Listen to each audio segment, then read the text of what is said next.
د دې ډلې مشر چې رئیس فواد نومیږي له بلخ څخه کابل ته په راتګ سره ما از مزار شریف آمده بودیم همراه فوادنام. 20 دقیقه یا 9 به شب بود که من دکان جمع کردم طرف خانه میرفتم در نفش سرک کوچه های چمن یک نوک موتر کرولای 2000 آمد در بغل دروازه خود زد که گوشه بود از سرک. ما گفتم سرک خو کلان است. از موتر تا شد که ببخشید قاری صاحب فردین ما خیلی یک اندیوالم کردیم بود. موتر گوشه کرد سرای شمالی من شاهد حال است پیش رویم است گوشه کردم گفتم چی گپ است ترافیک آمد ترافیک آمد این جواز سیر می لیسانس موتر مشکوک است مشیم دیگه ما از دیگه موضوعاتش خبر نیستم. دیگه یک قضیه در طرف زورآباد کرده بود که او در کمره آمد. سرک های چمن موتر 2000 قید کردیم بغل موتر در عوض زد در عوض یک دفعه یک چاق کتاب تاش بغل کشید استاد اسد جان جو رسی بخیر خیرتی دیگه بسیار تو فکر کو که بازور مرد موتر میشوندن یو دفعه و نیم زره یو دفعه سلور دیر زره پی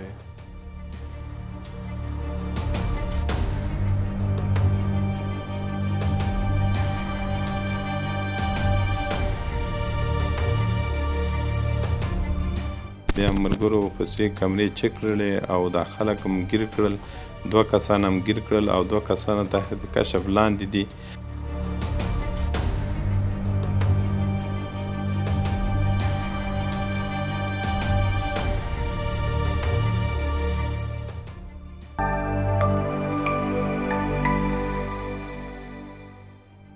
د کابل ښار د 11مې امنیتي حوزې منصوبینو 2 خطرناکې ډلې نیولې دي چې په ښار کې د جیب وهنې ترڅنګ له خلکو څخه موټرونه هم غلا کول.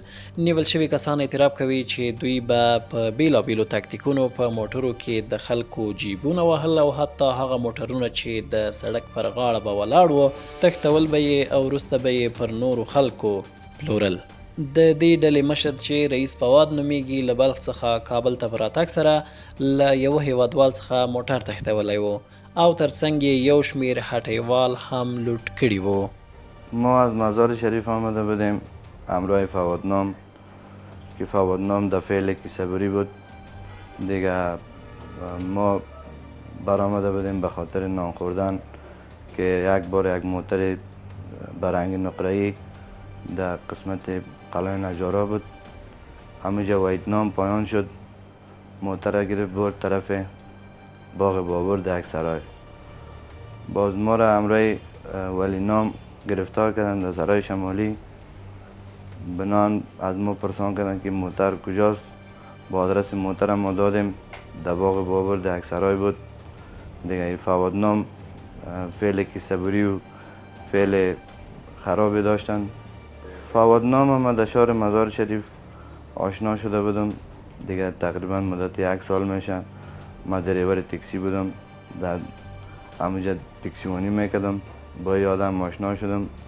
مرا گفت بیا بریم کابل به مقدار 2000 افغانی روزانه برای دریوری کرام براتم چی میتم پیسه میتم همراه ما دریور باش و من نمیفهمیدم که رقم یک شغل میکنه.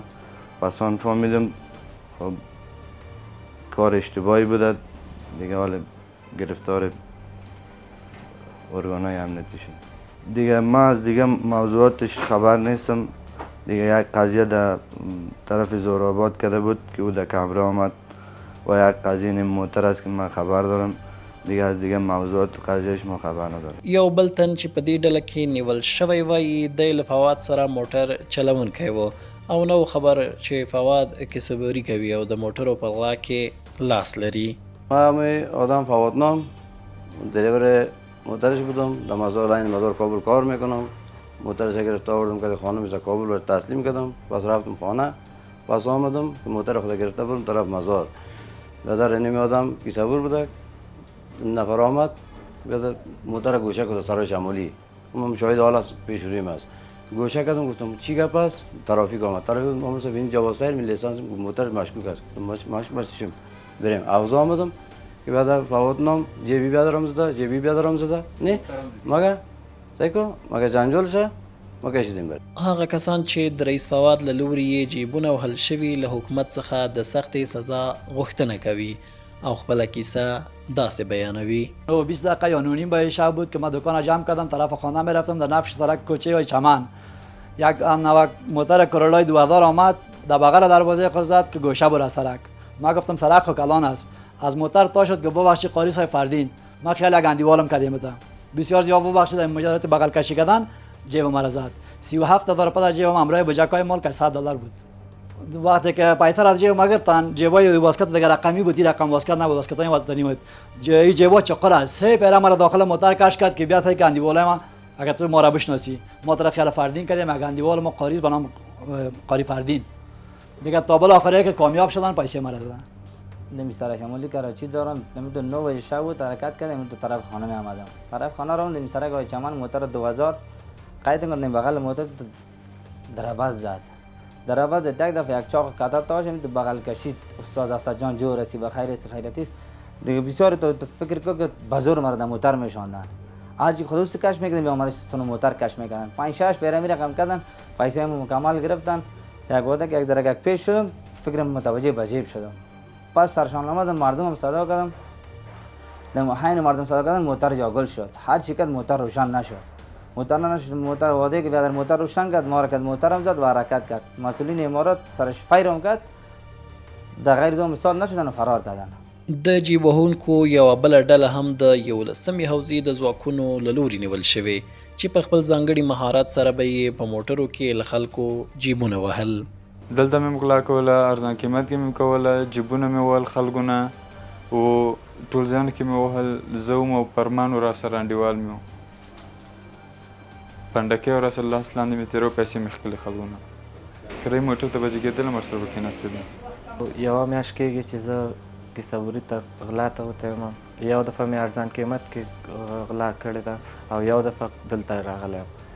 نور خلاص یوه میاشت کېږي چې زه غلا ته راغلی یم. یو دفعه 2.5 یو دفعه 4.5 روپۍ. سوارلۍ موټر ته به جګېدلو، زه به مخکې سیټ کې کېناستم یا به څنګ کېناستم او ملګری به مې و، هغه به پیسې. دغو جیب وهونکو له تیرو څو میاشتو راهیسې د ګڼو خلکو جیبونه وهلي او ډېری کسانو پرې رسمي عریضې هم کړې وې. 4 غله دا راغلي ول له مزار نه، دلته دوی د کیسهبري کوله، هم د غلاو د موټر دا هم کولی. نو دا 2 ورځې مخکې بیا دلته یو سراچه موټر نوز ده، هغه چالان ده و او دوی نیولی و، هغه به ولی و ومې اوزې ته انتقال کړی و. بیا چې کله ملګرو کمرې او پیسې چک کړې وې، خلک راغله عریضه اوزې ته وکړله، مراجعه وکړله. بیا ملګرو پیسې کمرې چک کړلې او دا خلک هم ګیر کړل، 2 کسان هم ګیر کړل او 2 کسان تحت کشف لاندې دي. د کابل ښار د 11مې حوزې مسؤلین زیاتوي یوه ډله چې له بلخ ولایت څخه راغلې وه د حوزې په مربوطاتو کې د موټرو د غلا په تور نیول شوې ده. او 2 نور کسبران نیول سوي دي، هغه له 45,000 افغانۍ روپۍ سره چې دلته یې کسبري کوله. نو هغه هم نور نیول سوي دي، د هغو هم 200 برابر دي، هغه هم انشاءالله هغه هم انتقال سي. دوی دغه راز زیاتوي یوه بله ډله یې هم نیولې چې د کابل ښار په احمدشاه بابا مینه او د ښار په نورو بېلابېلو سیمو کې د خلکو جیبونه وهل.